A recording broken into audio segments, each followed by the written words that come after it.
kemudian melanjutkan.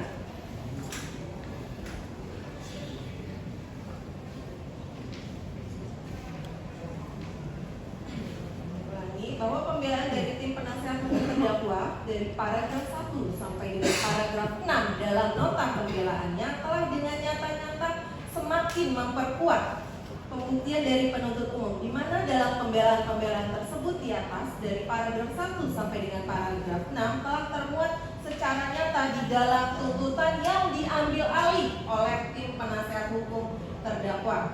Kemudian dimuat kembali dalam pembelaannya. Terlihat dari penggunaan bahasa, titik dan komanya pun sama seperti yang tuntutan diajukan oleh penuntut umum. Atau dengan kata lain, tim penasehat hukum terdakwa tidak menolak fakta-fakta yang ada di dalam surat tuntutan mengenai unsur memiliki, menyimpan, menguasai baik narkotika golongan 1 dalam bentuk bukan tanaman maupun narkotika dalam bentuk tanaman, seperti termuat dalam tuntutan yang diajukan oleh penuntut umum. Kemudian ada sedikit perbedaan pada paragraf terakhir kalimat yang menuliskan bahwa selanjutnya narkotika jenis sabu tersebut terdakwa Faris Rustam Munaf alias Faris RM ambil. Jadi terdakwa mengambil sendiri untuk dikonsumsi pribadi, kemudian diamankan dan dibawa ke Polres Jakarta Selatan guna penyidikan lebih lanjut. Pada kalimat yang ditebalkan di bawah terdapat kalimat yang berwarna merah. Pada kalimat tersebut terkesan menggelitik, dikatakan di penasehat hukum terdakwa terkesan memaksakan. Kalimat yang berwarna merah dalam nota replik ini menyatakan apakah setelah barang bukti tersebut diambil di hadapan penyidik, ulangi, di hadapan penangkap, kemudian terdakwa menggunakan di depan penangkap. Seperti itu. Sungguh sangat miris pembelaan yang diajukan oleh tim penasehat hukum terdakwa. Berdasarkan uraian di atas, kami jelas-jelas menolak pembelaan dari penasihat hukum terdakwa karena tidak berdasar hukum dan semata-mata hanya asumsi belaka. Untuk itu, pembelaan tim penasihat hukum terdakwa tersebut harus disampaikan. Kemudian, penuntut umum dalam hal ini akan mengajak kembali para hadirin di sini untuk kembali membaca Undang-Undang Nomor 35 Tahun 2009 tentang narkotika, di mana pada fakta-fakta yang terungkap di persidangan telah nyata-nyata. Tidak terelakkan, kita semua melihat bahwa terdakwa memiliki, menyimpan dan menguasai narkotika golongan 1 dalam bentuk tanaman dan bukan tanaman. Penuntut umum menggaungkan, penasihat hukum kembali mengulang-ulang pasal 54 dalam Undang-Undang 35 Tahun 2009 tentang narkotika yang berbunyi, pecandu narkotika dan korban penyalahguna narkotika wajib menjalani rehabilitasi medis dan rehabilitasi sosial. Kemudian muncul pertanyaan, apakah terdakwa pecandu? Untuk menjawab pertanyaan tersebut, mari kita buka kembali Undang-Undang Narkotika di pasal 1 angka 13 yang menyatakan pecandu narkotika adalah orang yang menggunakan atau menyalahgunakan narkotika dan dalam keadaan ketergantungan. Ada narkotika baik secara fisik maupun psikis. Kemudian muncul pertanyaan, apakah terdakwa dalam keadaan ketergantungan dalam menggunakan? Ada pasal 1 angka 14 terjawab bahwa ketergantungan adalah kondisi yang ditandai dengan dorongan untuk menggunakan narkotika secara terus-menerus dengan takaran yang meningkat agar menghasilkan efek yang sama, dan apabila penggunaannya dikurangi atau dihentikan secara tiba-tiba menimbulkan gejala fisik dan psikis yang khas.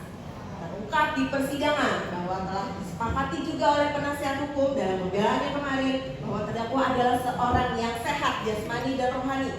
Selama persidangan dapat mengikuti dengan baik dan tidak ada gejala fisik dan psikis yang khas ditimbulkan oleh terdakwa. Yang diketahui selama proses persidangan, terdakwa tidak dalam pengaruh zat-zat yang termasuk dalam golongan narkotika. Bahwa pasal 54 Undang-Undang 35 Tahun 2009 narkotika yang digaung-gaungkan sekaligus dijadikan senjata oleh tim penasihat hukum terdakwa ternyata adalah pasal tersebut diperuntukkan hanya untuk pecandu dan korban penyalahguna narkotika. Saya garis bawahi, korban penyalahguna narkotika. Sedangkan dalam diri terdakwa tidak ditemukan bahwa terdakwa adalah pecandu yang mengalami ketergantungan sehingga menimbulkan gejala fisik dan psikis. Dan juga terdakwa bukan merupakan korban penyalahguna narkotika. Semakin memperkuat pembuktian bahwa terdakwa jelas-jelas tanpa hak dan melawan hukum seperti termuat dalam tuntutan. Kemudian tentang pembelaan penasihat hukum terdakwa yang menyatakan tidak terdapat bukti bahwa melakukan kesepakatan atau kerjasama dengan pelaku, utama dianggap dibacakan. Kemudian mengenai pembelaan tentang legalitas penyidik dianggap dibacakan.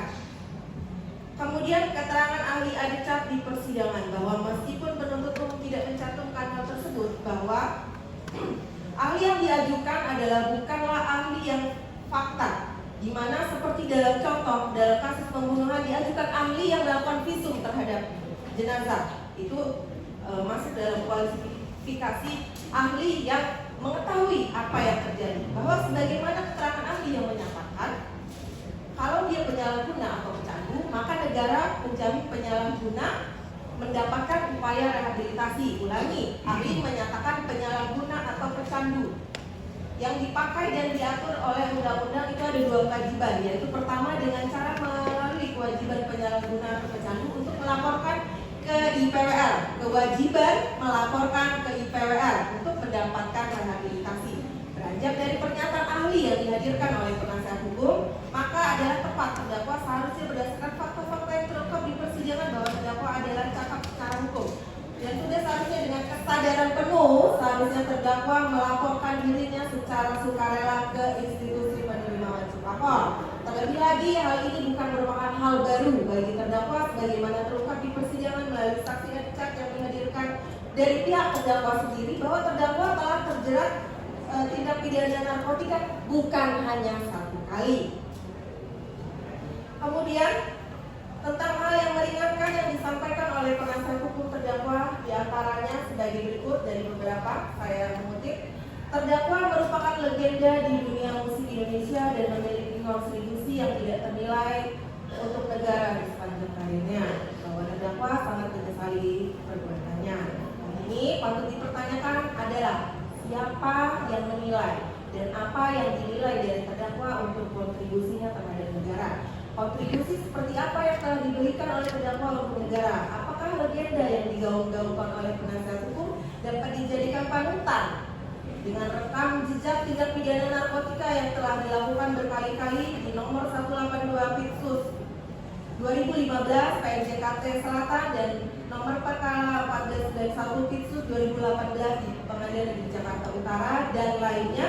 Lebih lanjut, penyesalan yang dikatakan oleh terdakwa tidak dapat dipercaya karena dengan terjeratnya terdakwa tindak pidana narkotika untuk yang kesekian kalinya merupakan bukti tidak adanya penyesalan dari diri terdakwa untuk benar-benar bersih dari narkotika, dari narkoba. Namun terdakwa tetap mengulangi tanpa berkaca melihat kejadian yang telah lalu.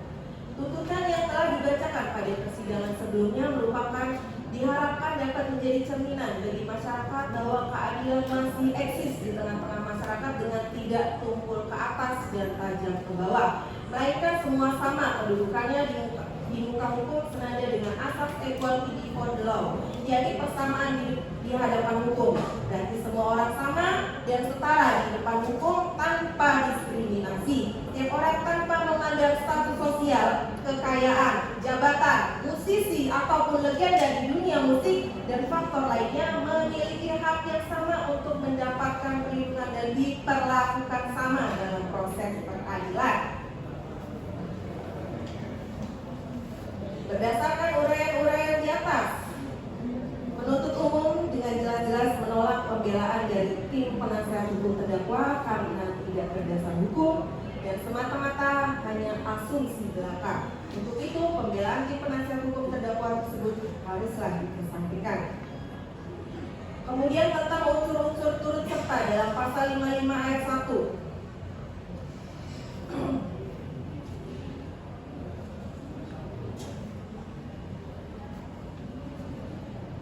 Bahwa tidak dapat dimunafikan bahwa di dalam terdakwa diajukan di persidangan terdapat terdakwa lain dalam berkas perkara terpisah. Artinya terdakwa tidak sendiri dalam fakta-fakta yang terungkap di persidangan, bahwa sebagaimana tersebut kami berkesimpulan bahwa tidak ada satupun dalil di penasihat hukum terdakwa yang dapat membenarkan perbuatan terdakwa sehingga terdakwa harus dibebaskan atau dilepaskan dari segala tuntutan dalam perkara ini. Yang dimaksud putusan bebas bagaimana ketentuan pasal 191 ayat 1 KUHP adalah perbuatan yang didakwakan kepadanya tidak terbukti secara sah dan meyakinkan dan tidak cukup terbukti menurut hakim atas dasar pembuktian dengan menggunakan alat bukti menurut ketentuan hukum, tidak memenuhi asas pembuktian dalam undang-undang secara negatif. Pembuktian yang diperoleh di persidangan tidak cukup membuktikan kesalahan terdakwa atau tidak memenuhi atas batas minimum pembuktian. Bahwa berdasarkan fakta persidangan yang didapat dari keterangan para saksi, surat, keterangan terdakwa sendiri serta barang bukti yang diajukan di persidangan, di mana di antara satu dan lainnya terdapat persesuaian, sehingga diperoleh juga alat bukti petunjuk, maka penuntut umum berkesimpulan bahwa perbuatan terdakwa telah terbukti secara sah menurut hukum. Oleh karenanya mohon kepada Yang Mulia Majelis Hakim agar surat tuntutan yang kami bacakan dalam sidang sebelumnya menjadi bagian yang tak terpisahkan dalam perkara ini. Berdasarkan uraian tersebut, kami penuntut umum dalam perkara ini memohon kepada Majelis Hakim yang arif dan bijaksana untuk menolak seluruhnya nota pembelaan dari penasihat hukum terdakwa 2, memutus sesuai dengan tuntutan kami. Demikian tanggapan ini dibacakan dan diserahkan dalam sidang hari ini, Kamis 14 Agustus 2025.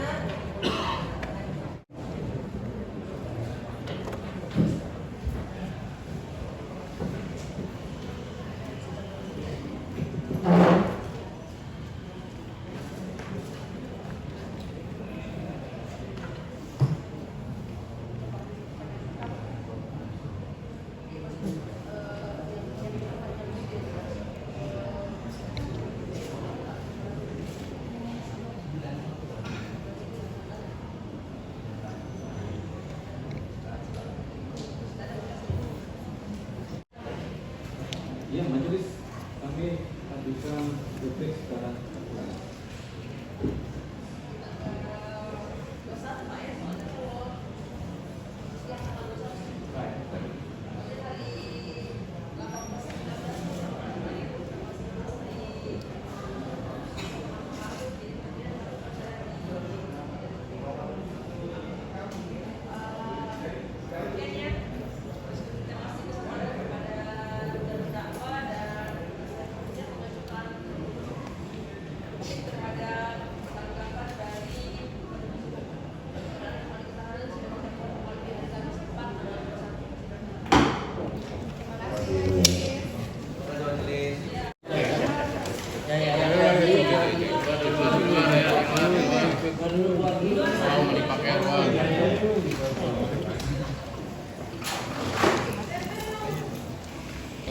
Di luar. Di luar.